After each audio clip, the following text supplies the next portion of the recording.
भारत के दक्षिणी छोर सदर्न टिप पर जहां बंगाल की खाड़ी और हिंद महासागर मिलते हैं, वहां एक पवित्र टापू है, रामेश्वरम। सदियों से यहां तीर्थयात्री आते रहे हैं, मोक्ष की तलाश में। लेकिन 1931 में इस टापू ने दुनिया को एक ऐसा तीर्थयात्री दिया जिसने धर्म के नहीं बल्कि विज्ञान, साइंस और इंसानियत के नए मंदिर बनाए। एक ऐसा लड़का जिसके घर में बिजली नहीं थी, लेकिन जिसने पूरे देश को रोशन कर दिया। एक ऐसा लड़का जो अखबार बेचता था, लेकिन एक दिन दुनिया के हर अखबार की हेडलाइन बन गया। एक ऐसा लड़का जिसे एयरफोर्स ने रिजेक्ट कर दिया, लेकिन जो बाद में तीनों सेनाओं का सुप्रीम कमांडर बना। वो अवुल पकीर जैनुल अब्दीन अब्दुल कलाम थे। लेकिन उनकी कहानी सिर्फ सफलता की कहानी नहीं है। उनकी कहानी फेलियर से लड़ने की, गरीबी को हराने की और सपनों को जीने की कहानी है। ये उस बोटमैन, नाविक के बेटे की कहानी है जिसने देश को मिसाइल दी। आइए वक्त की सुई को पीछे ले चलते हैं। 15 October 1931। Part 1, the roots and the wings, 1931 से 1950। Chapter 1, the house on mosque street. Rameswaram की मॉस्क स्ट्रीट में एक पक्का घर था जो चूने और ईंट से बना था। यहाँ रहते थे जैनुल अब्दीन। वो कोई पढ़े लिखे इंसान नहीं थे, न ही अमीर थे। वो लकड़ी की नाव बनाते थे और तीर्थयात्रियों को धनुषकोडी से रामेश्वरम लाते थे। उनकी पत्नी अशियाम्मा एक भोली और दयालु औरत थीं। 15 अक्टूबर 1931 को उनके घर एक बेटा हुआ, अब्दुल कलाम। कलाम बताते थे कि उनके घर में खाना खाने वाले लोग घर के मेंबर्स से ज्यादा होते थे। अशियाम्मा किसी भी भूखे को खाली हाथ नहीं जाने देती थीं। कलाम के पिता सुबह 4 बजे उठते थे, नमाज पढ़ते थे और फिर अपने नारियल के बाग कोकोनट ग्रोव जाते थे, जो 4 मील दूर था। वहां से कंधे पर दर्जन भर नारियल लेकर वापस आते थे। ये डिसिप्लिन कलाम ने अपने पिता से सीखा। Chapter 2, the secular foundation. Kalam के बचपन का सबसे गहरा असर उनके पिता के दोस्तों से आया। रामेश्वरम मंदिर के सबसे बड़े पुजारी पक्षी लक्ष्मणा शास्त्री। कलाम देखते थे कि उनके पिता, जो इमाम थे, और शास्त्री जी, जो पंडित थे, दोनों शाम को चाय की दुकान पर बैठते थे। वो अपनी अपनी धार्मिक वेशभूषा में होते थे, लेकिन बातें स्पिरिचुअल और कम्युनिटी की होती थीं। जब शास्त्री जी के बेटे रामानाथा शास्त्री को स्कूल में टीचर ने कलाम के साथ बैठने से मना कर दिया क्योंकि कलाम मुस्लिम थे, तो लक्ष्मणा शास्त्री स्कूल पहुंच गए। उन्होंने टीचर को डांटा और कहा, बच्चों के दिमाग में नफरत का जहर मत घोलो। टीचर ने माफी मांगी। इस घटना ने कलाम को सिखाया कि धर्म तोड़ने के लिए नहीं, जोड़ने के लिए होता है। Chapter 3, the flying newspaper boy. 1939 में सेकेंड वर्ल्ड वॉर शुरू हुआ। रामेश्वरम में भी इसका असर दिखा। इमरजेंसी लग गई। ट्रेन जो पहले रामेश्वरम स्टेशन पर रुकती थी, अब वहां रुकना बंद हो गई। अखबार, दिनमणि न्यूज़पेपर के बंडल्स अब चलती ट्रेन से रामेश्वरम और धनुषकोडी के बीच फेंके जाते थे। कलाम के कजिन शमसुद्दीन अखबार के डिस्ट्रीब्यूटर थे। उन्हें एक हेल्पर चाहिए था जो चलती ट्रेन से फेंके गए बंडल्स को कैच कर सके। 8 साल के कलाम ने यह जिम्मेदारी ली। वो सुबह जल्दी उठते, मैथ्स पढ़ने जाते, फिर स्टेशन की तरफ भागते, बंडल्स उठाते और पूरे शहर में बांटते। शाम को वो दुकानों से पैसे कलेक्ट करते। उनकी पहली कमाई। कलाम कहते थे, उस पहली कमाई का गर्व मुझे आज भी याद है। Chapter 4, the mentor, Ahmed Jalaluddin. Kalam की जिंदगी में एक और इंसान था जिसने उन्हें सपने देखना सिखाया। उनके रिश्तेदार अहमद जलालुद्दीन। जलालुद्दीन ज्यादा पढ़े लिखे नहीं थे, लेकिन उन्हें अंग्रेजी आती थी। वो कलाम को शाम को समुद्र किनारे ले जाते और साइंटिफिक डिस्कवरीज, लिटरेचर और मेडिकल साइंस की बातें करते। जब पूरी दुनिया वॉर लड़ रही थी, जलालुद्दीन कलाम को सितारों, ब्रह्मांड की कहानियां सुनाते थे। उन्होंने कलाम के अंदर साइंटिफिक टेम्पर जगाया। Part 2, the fire of knowledge, 1950 से 1960। Chapter 5, Saint Joseph's and the confusion. School खत्म होने के बाद कलाम तिरुचिरापल्ली, ट्रिची गए। सेंट जोसेफ्स कॉलेज में एडमिशन लिया। उन्होंने बीएससी फिजिक्स लिया। लेकिन जब वो फाइनल ईयर में पहुंचे तो उन्हें एहसास हुआ कि फिजिक्स उनका पैशन नहीं है। वो थ्योरेटिकल चीज़ों में उलझना नहीं चाहते थे, वो कुछ बनाना, बिल्ड करना चाहते थे। इंजीनियरिंग उनका सपना था, लेकिन फिजिक्स के 3 साल वेस्ट हो चुके थे। क्या वो अब इंजीनियरिंग कर सकते थे? Chapter 6, the sisters gold, a gamble on destiny. उन्होंने Madras institute of technology, MIT में अप्लाई किया। एडमिशन मिल गया, लेकिन फीस थी 1,000 रुपए। उस जमाने में ये बहुत बड़ी रकम थी। कलाम के पिता के पास इतने पैसे नहीं थे। कलाम का सपना टूटने वाला था। तब उनकी बड़ी बहन ज़ोहरा आगे आईं। ज़ोहरा ने अपने सोने के कंगन और गले की चेन गिरवी रख दी। मेरा भाई पढ़ेगा। जब कलाम ने वो पैसे हाथ में लिए और अपनी बहन के खाली हाथ देखे तो उनकी आंखों में आंसू आ गए। उन्होंने कसम खाई, मैं अपनी मेहनत से इस सोने को वापस लाऊंगा, और उन्होंने ऐसा ही किया। Chapter 7 the aircraft design deadline. MIT में उन्होंने एरोनॉटिकल इंजीनियरिंग चुनी। वहाँ उन्हें पुराने एयरक्राफ्ट इंजन्स देखने को मिले। फाइनल ईयर में उनके प्रोफेसर ने उन्हें एक प्रोजेक्ट दिया, low level attack aircraft design करना।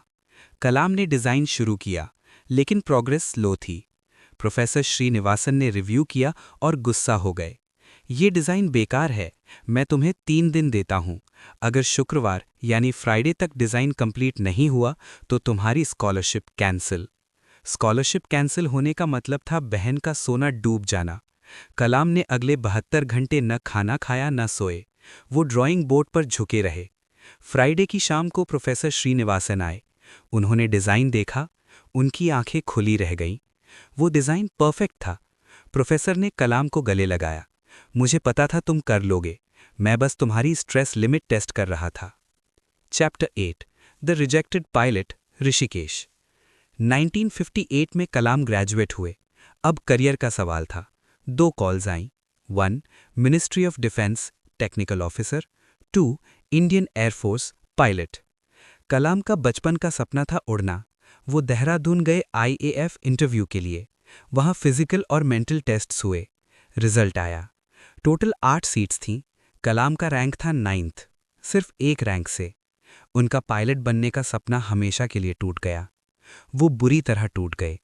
वो वहाँ से ऋषिकेश चले गए, गंगा किनारे। वहाँ स्वामी शिवानंदा के आश्रम गए।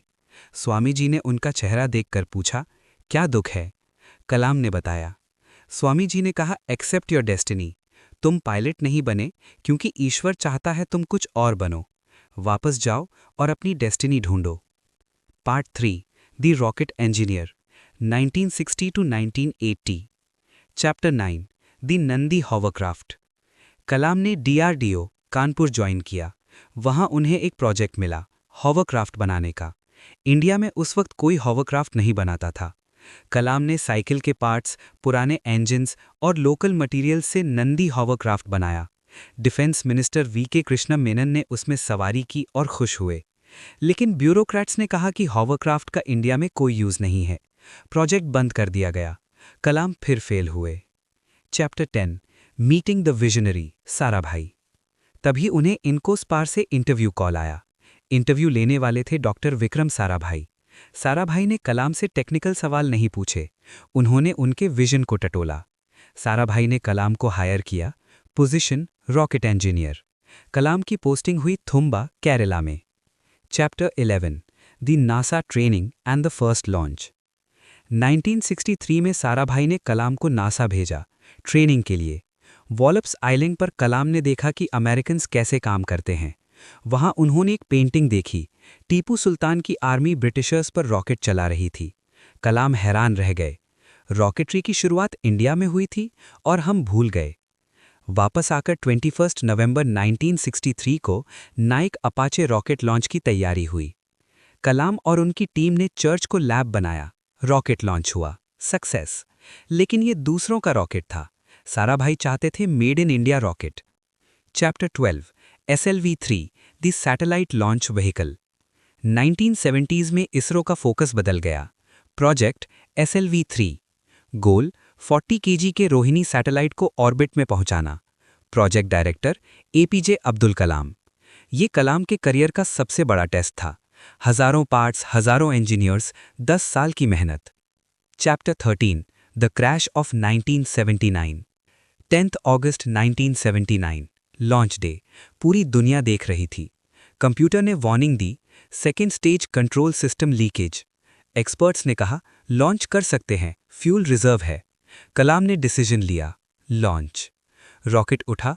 फर्स्ट स्टेज बढ़िया चला, लेकिन सेकेंड स्टेज में रॉकेट कंट्रोल खो बैठा। वो घूमने लगा और कुछ सेकंड्स बाद सैटेलाइट और रॉकेट बे ऑफ बंगाल में गिर गए। Mission failed. 10 साल की मेहनत पानी में। कलाम डर गए थे। प्रेस कॉन्फ्रेंस होने वाली थी। मीडिया गुस्से में था। इसरो चेयरमैन सतीश धवन ने माइक लिया। उन्होंने कहा, दोस्तों, हम फेल हुए हैं। हमने एक कॉम्प्लेक्स मिशन ट्राई किया। हम अपनी गलतियों से सीखेंगे और अगले साल वापस आएंगे। मैं अपनी टीम पर पूरा भरोसा करता हूं। उन्होंने फेलियर का बोझ खुद उठाया। Chapter 14 the Triumph of 1980। ठीक 1 साल बाद 18 जुलाई 1980 SLV-3 दोबारा लॉन्च पैड पर था। सुबह 8:03। रॉकेट लॉन्च हुआ। इस बार सब कुछ परफेक्ट था। रोहिणी सैटेलाइट ऑर्बिट में सेट हो गया। इंडिया दुनिया का छठा देश बन गया जो स्पेस में जा सकता था। सतीश धवन ने कलाम को बुलाया। जाओ, प्रेस कॉन्फ्रेंस तुम करो। उस दिन कलाम ने लीडरशिप का सबसे बड़ा लेसन सीखा। फेलियर में लीडर आगे आता है, सक्सेस में लीडर पीछे रहता है। Part 4 the missile man of India 1982 to 1998। Chapter 15 the call from Indira Gandhi.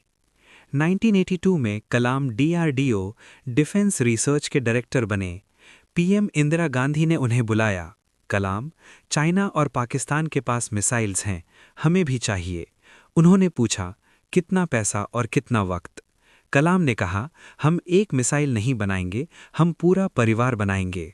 Project IGMDP, budget ₹388 crores, 5 missiles. 1 पृथ्वी, धरती से धरती। 2 अग्नि, आग, स्ट्रेटेजिक। 3 त्रिशूल। 4 नाग, एंटी टैंक।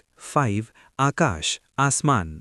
चैप्टर 16 द अग्नि स्ट्रगल एंड US सैंक्शंस। सबसे मुश्किल थी अग्नि मिसाइल। इसे स्पेस में जाकर वापस आना था। Re entry. Temperature 3000 degree Celsius. India के पास ऐसा कोई मटेरियल नहीं था जो इतनी गर्मी झेल सके। अमेरिका ने MTCR missile technology control regime लगा दिया। मतलब इंडिया को कोई टेक्नोलॉजी नहीं मिलेगी, सब बैन लगा दिया। कलाम ने कहा, अच्छा हुआ उन्होंने बैन लगाया, अब हम खुद बनाएंगे। उन्होंने कार्बन कॉम्पोजिट टाइल्स डेवलप किए। अग्नि का लॉन्च बार बार फेल हुआ। मीडिया ने मजाक उड़ाया। कलाम अय्यर, डिजास्टर। 22 मई 1989 अग्नि लॉन्च हुई। Perfect trajectory, perfect impact. दुनिया ने मान लिया कि इंडिया अब कमजोर नहीं है। चैप्टर 17 ऑपरेशन शक्ति, पोखरण 2। 1998 में इंडिया न्यूक्लियर पावर बनना चाहता था। PM अटल बिहारी वाजपेयी ने कलाम को मिशन दिया। प्रॉब्लम थी अमेरिकन सैटेलाइट्स की। CIA के सैटेलाइट्स इंडिया पर नजर रख रहे थे। कलाम और R Chidambaram, atomic energy chief ने ऑपरेशन शक्ति प्लान किया। सभी साइंटिस्ट्स आर्मी यूनिफॉर्म में राजस्थान के पोखरण गए। कलाम का code name major general Prithviraj. वो रात को काम करते थे जब सैटेलाइट ब्लाइंड स्पॉट में होता था। सुबह होने से पहले वो सब कुछ छुपा देते थे। 11 मई 1998 दोपहर 3:45 PM पोखरण की जमीन हिली। इंडिया ने 3 न्यूक्लियर टेस्ट किए। कलाम ने कन्फर्म किया, the tests are successful, India nuclear state बन गया। Part 5 the sage president 2002 to 2015। चैप्टर 18 2 सूटकेसेस टू राष्ट्रपति भवन।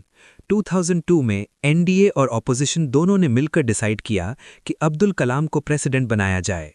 जब कलाम राष्ट्रपति भवन शिफ्ट हुए तो उनके पास क्या था? 2 सूटकेसेस, एक में कपड़े, दूसरे में किताबें। न कोई जायदाद, न कोई जमीन। Chapter 19 the people's president. Kalam ने राष्ट्रपति भवन के नियम बदल दिए। 1 फैमिली विजिट। एक बार उनके 52 रिश्तेदार आए। वो 8 दिन रुके। उन्होंने उनके खाने और रहने का बिल ₹3.5 लाख अपनी जेब से भरा। सरकारी खजाने से 1 रुपया नहीं लिया। 2 द चेयर इंसिडेंट। एक फंक्शन में उनके लिए बड़ी कुर्सी रखी गई थी। उन्होंने मना कर दिया, मैं बराबर की कुर्सी पर बैठूंगा। 3 द किड्स। वो बच्चों से मिलने के लिए सिक्योरिटी तोड़ देते थे। उन्हें विजन 2020 समझाते थे।